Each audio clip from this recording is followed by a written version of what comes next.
नमस्कार दोस्तों, मैं राहुल आप सभी का मंथन में एक बार फिर से स्वागत करता हूं। आज के इस सेशन के अंतर्गत हम लोग प्राचीन भारत के इतिहास के तहत एक महत्वपूर्ण टॉपिक बौद्ध धर्म को कवर करने वाले हैं।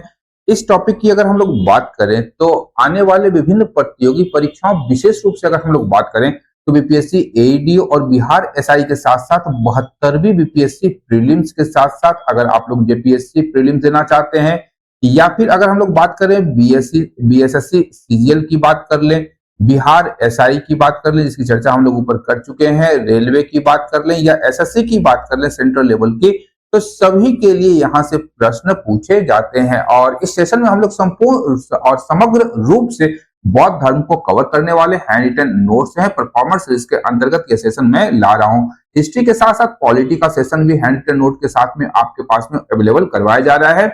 बौद्ध धर्म की बात करेंगे तो बौद्ध धर्म की स्थापना गौतम बुद्ध के द्वारा की गई थी। और यहाँ पर ध्यान रखिएगा कि जब 6ठी शताब्दी ईसा पूर्व में भारत में धार्मिक आंदोलन प्रारंभ हुए थे तो उस समय विभिन्न संप्रदायों और अलग धर्मों के साथ साथ दो अन्य धर्मों का विकास हुआ था। पहला था हमारा बौद्ध धर्म जिसके संस्थापक भगवान महात्मा बुद्ध थे, और दूसरे की बात करेंगे तो जैन धर्म जिसके संस्थापक ऋषभ देव थे, और 6ठी शताब्दी ईसा पूर्व में भगवान महावीर स्वामी के द्वारा इसे फिर से पुनर्स्थापित करने का प्रयास किया गया था। तो ये दो धर्म हम लोग यहाँ बेसिकली लेकर के चलते हैं। और इसी से पूर्व अगर हम लोग देखें तो जैन धर्म को हम लोग कवर कर चुके हैं। यदि आप लोग उसे अभी तक नहीं देखे हैं तो ऊपर आई बटन में मैं आप लोगों के लिए वीडियो का लिंक अवेलेबल कर दूंगा। तो सामान्य जानकारियों की बात करेंगे तो ध्यान रखिएगा गौतम बुद्ध का जो जन्म हुआ था 563 बीसी में नेपाल के लुम्बिनी वन में हुआ था। इनके बचपन का नाम था सिद्धार्थ। याद रखिएगा सिद्धार्थ की जब हम लोग बात करते हैं तो सिद्धार्थ भगवान महावीर के पिता का नाम था, ये ध्यान रखिएगा। लेकिन यहाँ पर गौतम बुद्ध की जब बात करेंगे तो गौतम बुद्ध के बचपन का नाम सिद्धार्थ था, और इनके पिता सुधोधन जो थे वो शाक्य गण के मुखिया थे। और वहीं महावीर की बात करेंगे तो महावीर के पिता सिद्धार्थ जात्रिक कुल के सरदार थे, ये ध्यान रखिएगा। इनकी माता का नाम माया देवी या महामाया देवी प्राप्त होता है, ये ध्यान रखिएगा। इसके अतिरिक्त जब इनका जन्म होता है महात्मा बुद्ध का तो इनकी माता चल बसी थी, उनका देहांत हो गया था, और इनके देहावसान के उपरांत इनकी बहन जिनका नाम प्रजापति गौतमी था वो भगवान बुद्ध का लालन पालन करती हैं, जो इनकी सौतेली मां के साथ साथ इनकी मौसी भी थी। और यहाँ ध्यान रखेगा कि प्रजापति गौतमी को माना जाता है कि बौद्ध धर्म में प्रवेश करने वाली पहली महिला भिक्षुणी थी, ये भी ध्यान रखेगा, बड़ा इंपॉर्टेंट है ये। इसके अतिरिक्त महात्मा बुद्ध की पत्नी का नाम यशोधरा और उनके पुत्र का नाम मेरे ही नाम पर राहुल था, ये ध्यान रखिएगा, मेरा भी नाम राहुल ही है। अब आइए इनकी मृत्यु की बात करेंगे तो गौतम बुद्ध की मृत्यु 483 बीसी में हुई थी। कुशीनगर, वर्तमान कुशीनगर या कुशीनारा में इनकी मृत्यु हुई थी, उत्तर प्रदेश में है, जहां पर मल्लों की एक शाखा के द्वारा इनका अंतिम संस्कार किया गया था। और चुंद के द्वारा परोसे गए भोजन को खाने के उपरांत चुंद ने इनको आखिरी बार भोजन दिया था, और इस भोजन को खाने के उपरांत इन्हें अतिसार हो जाता है और जिससे इनकी मृत्यु हो जाती है। अगर आप लोग कुछ रेफरेंस बुक्स में देखेंगे तो कहा गया है कि चुंद ने इन्हें सूकर मद्धब खिलाया था, सूकर मद्धब खिलाया था। अब सूकर मद्धब के लिए विद्वानों के मध्य विवाद है। सूकर मद्धब में कहा गया कि कुछ विद्वानों का मानना है कि चुंद ने भगवान बुद्ध को सुअर का मांस खिला दिया था, परंतु कुछ विद्वानों का मानना है कि चुंद ने सुअर के बाड़े के पास उगने वाले मशरूम को महात्मा बुद्ध को खिलाया था, और वो मशरूम जहरीले थे जिसके कारण इन्हें अतिसार हो जाता है और इनकी मृत्यु हो जाती है। खैर, तो ये एक अलग विषय है। अब भगवान महात्मा बुद्ध से संबंधित जीवन के प्रमुख प्रतीकों को देखें तो जब इनकी माता ने गर्भ धारण किया था तो उनकी मां को सपने में हाथी दिखाई दिया था। ध्यान रखें, गर्भ में जब ये आए थे तो हाथी इनका प्रतीक चिन्ह है। कमल और साढ़ की बात करेंगे तो जब इनका जन्म हो गया तो कमल और साढ़ इनका प्रतीक चिन्ह है जन्म के लिए। गृह त्याग के लिए इनका प्रतीक चिन्ह है घोड़ा, क्योंकि अपने रथ पर सवार होकर के ही अपने सारथी के साथ अपने घर को त्याग किए थे। और जब ज्ञान की प्राप्ति हुई तो बोधि वृक्ष या पीपल के वृक्ष के नीचे इन्हें ज्ञान की प्राप्ति हुई, इसलिए ज्ञान का प्रतीक जो है वह बोधि वृक्ष या पीपल को माना गया। चक्र की बात करेंगे तो प्रथम उपदेश इन्होंने ऋषि पत्तनम या सारनाथ या मृगदाब में दिया था, तो चक्र इनका प्रथम उपदेश का प्रतीक बन गया। पद चिन्ह की बात करेंगे तो ये निर्वाण को कहते हैं, और स्तूप की बात करेंगे तो मृत्यु, जिसे बौद्ध ग्रंथों में महापरिनिर्वाण कहा गया है, ये ध्यान रखिएगा। स्तूप इनके जीवन के मृत्यु या महापरिनिर्वाण का प्रतीक है, ये ध्यान रखिएगा। और पदचिन्ह निर्वाण का। अब बुद्ध की बात करेंगे तो इनसे संबंधित कुछ महत्वपूर्ण टॉपिक्स पे कुछ प्रश्न बनते हैं, जैसे बुद्ध के घोड़े का नाम क्या था, तो इनके घोड़े का नाम कंथक था, और इनके सारथी का नाम चन्ना या छन्न था।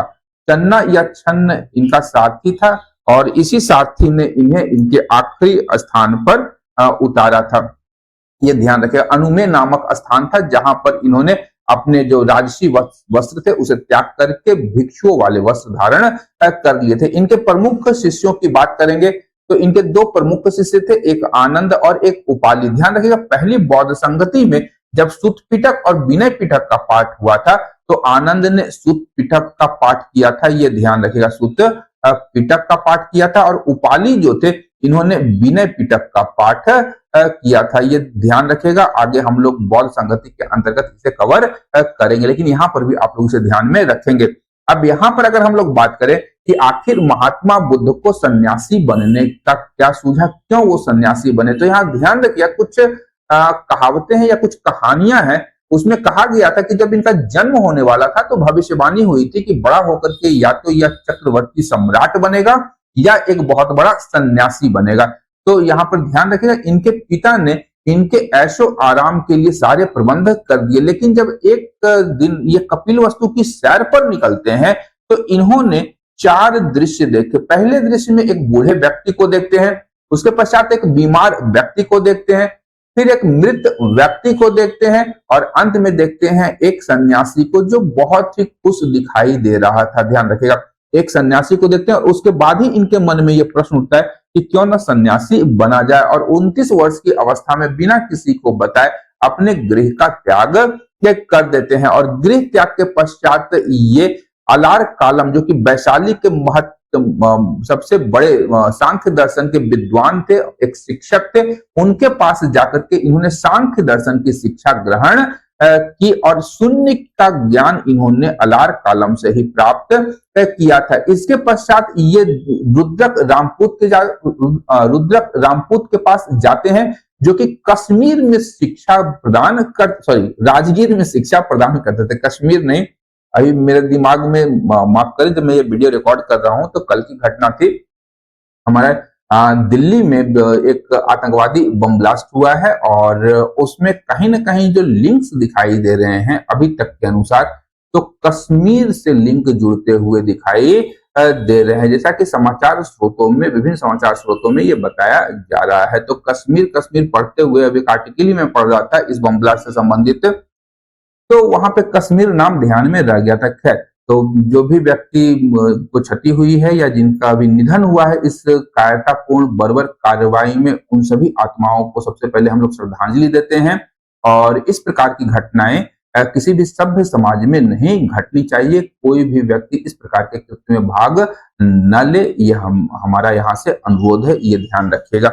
इसके अतिरिक्त जिनकी क्षति हो चुकी है वो उनके लिए हम लोग प्रार्थना करेंगे, दुआ करेंगे, और ताकि मरने वाले की जो आत्मा है, पुण्यात्मा जो है, उन्हें शांति प्राप्त हो सकेंगे। सेशन को आगे बढ़ाते हैं।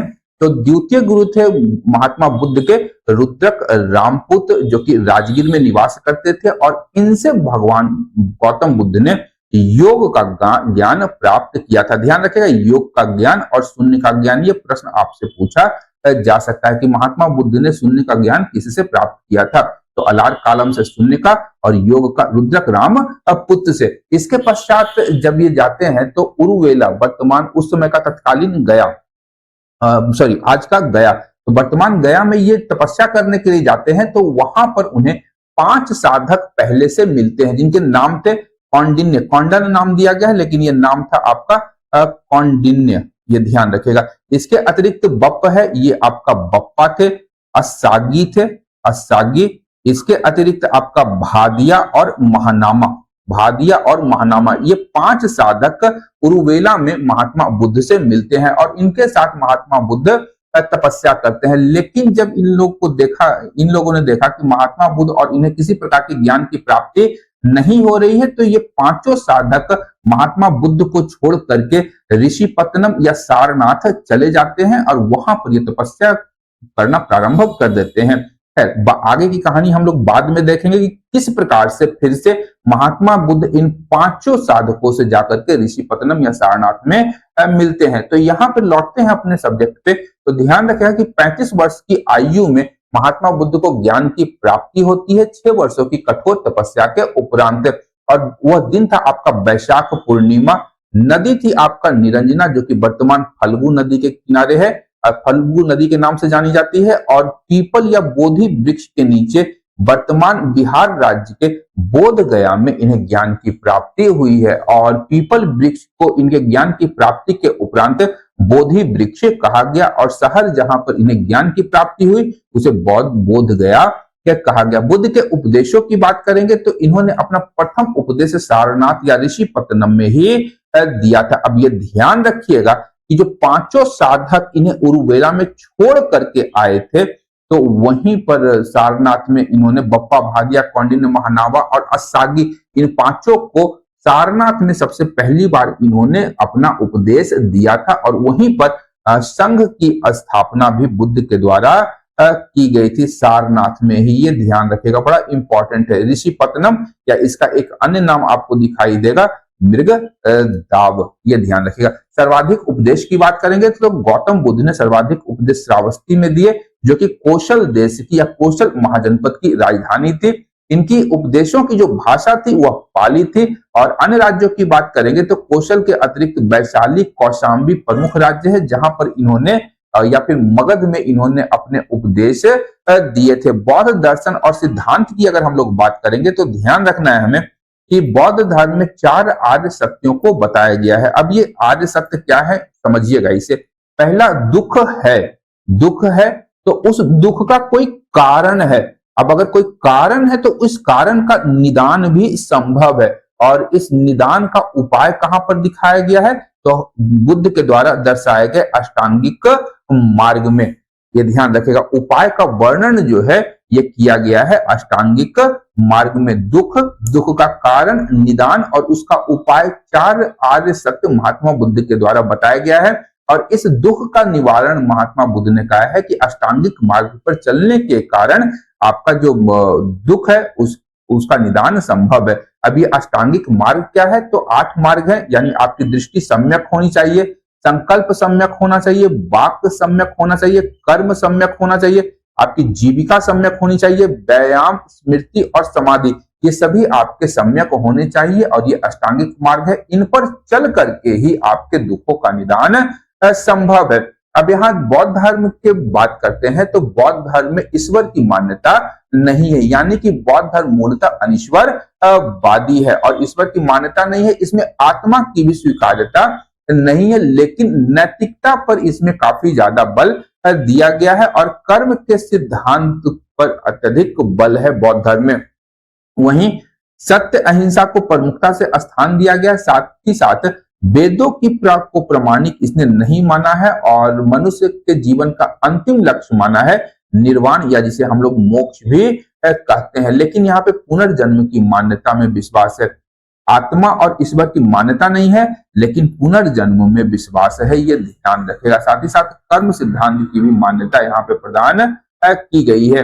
बात करेंगे बौद्ध संघ की, तो भिक्षुओं के मार्गदर्शन के लिए बुद्ध के द्वारा इसे स्थापित किया गया था। पूर्व में हम लोग देख चुके हैं कि सारनाथ में ही बुद्ध ने संघ का निर्माण किया था। सारनाथ में, याद रखिएगा, सारनाथ, ऋषिपत्तनम या मृग दाव में। और संघ में भिक्षुओं को जो प्रवेश दिया जाता था तो उसे उपसंपदा कहा जाता था। पहली बौद्ध भिक्षुणी प्रजापति गौतमी, जो उनकी सौतेली मां थी, पूर्व में चर्चा कर चुके हैं। इनके प्रमुख अनुयायी शासकों की बात करेंगे तो बिंबिसार, प्रसेनजीत और चंड प्रद्योत इनके प्रमुख अनुयायी शासक थे। उसमें उदायीन भी शामिल था, ये ध्यान रखिएगा। अब बात करते हैं प्रमुख बौद्ध संगतियां या प्रमुख बौद्ध सम्मेलनों की। तो पहली बौद्ध संगति का आयोजन या सम्मेलन का आयोजन जो हुआ था वह राजगिरी की सप्तपर्णी गुफा में हुआ था, ये ध्यान रखिएगा। सप्तपर्णी गुफा में हुआ था, पर्णी गुफा में हुआ था, यह ध्यान रखेगा। और ये शासक कौन थे? अजातशत्रु के शासन काल में ये सम्मेलन आयोजित किया गया था, जिसकी अध्यक्षता महाकश्यप के द्वारा की गई थी। वहीं सुत पिटक और विनय पिटक का पाठ इसमें किया गया था, और सुत पिटक का पाठ आनंद के द्वारा किया गया, वहीं विनय पिटक का पाठ जो था उपाली के द्वारा किया गया। दूसरा अगर हम लोग देखें सम्मेलन तो वैशाली में किया गया, और कालाशोक के शासन काल में यह हुआ था, यह ध्यान रखिएगा। कालाशोक के शासन काल में ये आपका द्वितीय सम्मेलन हुआ था, और सब्बा कामी या सर्वकामी इसके अध्यक्ष बनाए गए थे। इस बौद्ध सम्मेलन में सबसे बड़ी विशेषता थी कि पहली बार बौद्ध धर्म में विभाजन देखा गया, और बौद्ध धर्म दो संप्रदायों स्थाविर और महासांघिक में परिवर्तित हो गया। महासांघिक वे थे जो महात्मा बुद्ध के विचारों में परिवर्तन चाहते थे, और स्थाविर वे थे जो महात्मा बुद्ध के विचारों में परिवर्तन के विरोधी थे। तो इस प्रकार से वैशाली में प्रथम विभाजन होता है। पाटलिपुत्र की बात करेंगे तो पाटलिपुत्र के शासक पाटलिपुत्र में तीसरा बौद्ध सम्मेलन हुआ था, और यह हुआ था मौर्य शासक अशोक के शासन काल में। अध्यक्षता की गई थी मोगलीपुत्र तिस के द्वारा, और इसी तीसरे सम्मेलन में तीसरा पिटक, जिसे हम लोग अभिधम पिटक के नाम से जानते हैं, इसका संकलन मोगलीपुत्र तिस के द्वारा किया गया था। चौथे सम्मेलन की बात करेंगे तो इसका आयोजन कनिष्क के शासन काल में कुंडलवन कश्मीर में आयोजित किया गया था। इसके अध्यक्ष थे वसुमित्र और उपाध्यक्ष थे अश्व घोष। ध्यान रखिएगा, वसुमित्र और अश्व घोष की सह अध्यक्षता में कुंडलवन में चतुर्थ बौद्ध संगति का आयोजन हुआ, और इस बौद्ध संगति में हम लोग देखेंगे कि पहली बार स्पष्ट रूप से बौद्ध धर्म में दो स्पष्ट संप्रदायों का विभाजन हो जाता है। एक था हमारा हीनयान और दूसरा था महायान। महायान की बात करेंगे तो महासांघिक की तरह ये बुद्ध के विचारों में परिवर्तन के पक्षधर थे, वहीं हीनयानी जो थे वो बुद्ध के विचारों में स्थाविर संप्रदाय के लोगों की तरह परिवर्तनवादी नहीं थे। इन्होंने परिवर्तन का विरोध किया था। महायान शाखा के अंतर्गत बुद्ध के मूर्तियों की पूजा प्रारंभ हो गई थी। इनका मूर्ति पूजा में विश्वास था, साथ ही साथ बोधिसत्वों में विश्वास था, तथा साहित्य की जो भाषा थी इनकी महायानियों की वह थी संस्कृत भाषा। इसके विपरीत अगर हम लोग देखते हैं हीनयानी संप्रदाय को, तो वो लोग मूर्ति पूजा में इनका विश्वास नहीं था। बुद्ध के दर्शन और उनके सिद्धांत में विश्वास करते थे ये लोग, और इनके साहित्य की जो भाषा थी वो पाली भाषा हमेशा से बनी रही। अब एक ट्रिक के अनुसार हम लोग देखेंगे कि किस प्रकार से हम लोग बौद्ध सम्मेलनों को याद रख सकते हैं। तो ध्यान रखिएगा, ये ट्रिक तो ऐसा है कि राबे पाकू, ये ध्यान रखिएगा। पहला सम्मेलन का स्थल है राजगिरी, बे से वैशाली, पा से पाटलिपुत्र और पू से कुंडलवन। शासक कौन थे? तो अजातशत्रु, का से कालाशोक, अ से अशोक, क से कनिष्क, अका अक, ये ध्यान रखिएगा। तो ऐसे कोड भी आप ध्यान रख सकते हैं ट्रिक के अनुसार, या फिर आप लोग सीधे सीधे ध्यान में रख सकते हैं। अब बौद्ध ग्रंथों की भाषा की बात करेंगे तो बौद्ध ग्रंथों की रचना प्रारंभ में पाली भाषा में की गई है। और त्रिपिटक की बात करेंगे, यहाँ ध्यान रखिएगा, पिटक का शाब्दिक अर्थ होता है पिटारी। पिटक का शाब्दिक अर्थ होता है पिटारी। पिटारी हुआ है जिसमें सपेरा अपने सांप को रखता है। और त्रिपिटकों की रचना पाली भाषा में की गई है। पहला था आपका सुत पिटक, जिसमें बौद्ध धर्म के धार्मिक सिद्धांतों की चर्चा की गई है। दूसरा है विनय पिटक, जिसमें भिक्षु और भिक्षुओं के लिए आचार व्यवहार और अनुशासन से संबंधित नियमों का प्रतिपादन किया गया है। इसे अनुशासन की टोकरी भी कहा जाता है। विनय पिटक को अनुशासन की टोकरी भी कहा जाता है। वहीं तीसरा पिटक था अभिधम पिटक, जिसमें बौद्ध धर्म के दार्शनिक सिद्धांतों की व्याख्या की गई है। ध्यान रखिएगा, दार्शनिक सिद्धांतों की व्याख्या अभिधम पिटक में की गई है। इसके अतिरिक्त अगर दक्षिण परंपरा की बात करेंगे तो दीप वंश और महावंश रचनाओं में बौद्ध दर्शन और सिद्धांतों की चर्चा है।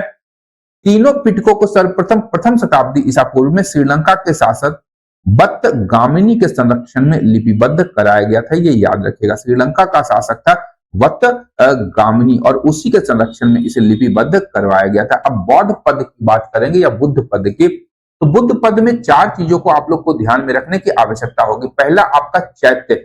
चैत्य जो था आपका बौद्ध धर्म के पूजा गृह से संबंधित है। विहार, ये भिक्षु और भिक्षुओं के लिए निवास स्थान था। धम्म, ये आपका धर्म था। और स्तूप जो था बुद्ध एवं उनके शिष्यों से संबंधित अवशेष रखने संबंधी स्थान था। यहाँ ध्यान रखिएगा कि जब बिहार में जो था यहाँ पर बौद्ध भिक्षु और भिक्षुणी वर्षा काल के 4 महीनों में यहाँ पर निवास करते थे और बाकी के 8 महीने विभिन्न स्थानों पर भ्रमण करके बौद्ध धर्म का प्रचार प्रसार करते थे। अब बौद्ध धर्म में संबंधित जो स्तूप है उनसे विशेष तथ्यों को अगर हम लोग देखें वहां यहाँ पर, तो सबसे बड़ा स्तूप जो है केसरिया का स्तूप है, आपका बिहार में स्थित है। घमेक स्तूप आपका सारनाथ उत्तर प्रदेश में है। सांची स्तूप आपका मध्य प्रदेश में है। भरहूत का स्तूप भी आपका मध्य प्रदेश में है। वहीं अगर हम लोग बात करेंगे रामभर स्तूप की, तो यह कुशीनगर उत्तर प्रदेश में है। बोरोबुदुर स्तूप का निर्माण इंडोनेशिया में शैलेंद्र वंशीय शासकों के द्वारा करवाया गया। वहीं बाबी कोंडा स्तूप आपका आंध्र प्रदेश में और पिपरहवा स्तूप आपका उत्तर प्रदेश में और धर्म राज्य का स्तूप जो है आपका तक्षशिला पाकिस्तान में अवस्थित है, ये ध्यान रखिएगा।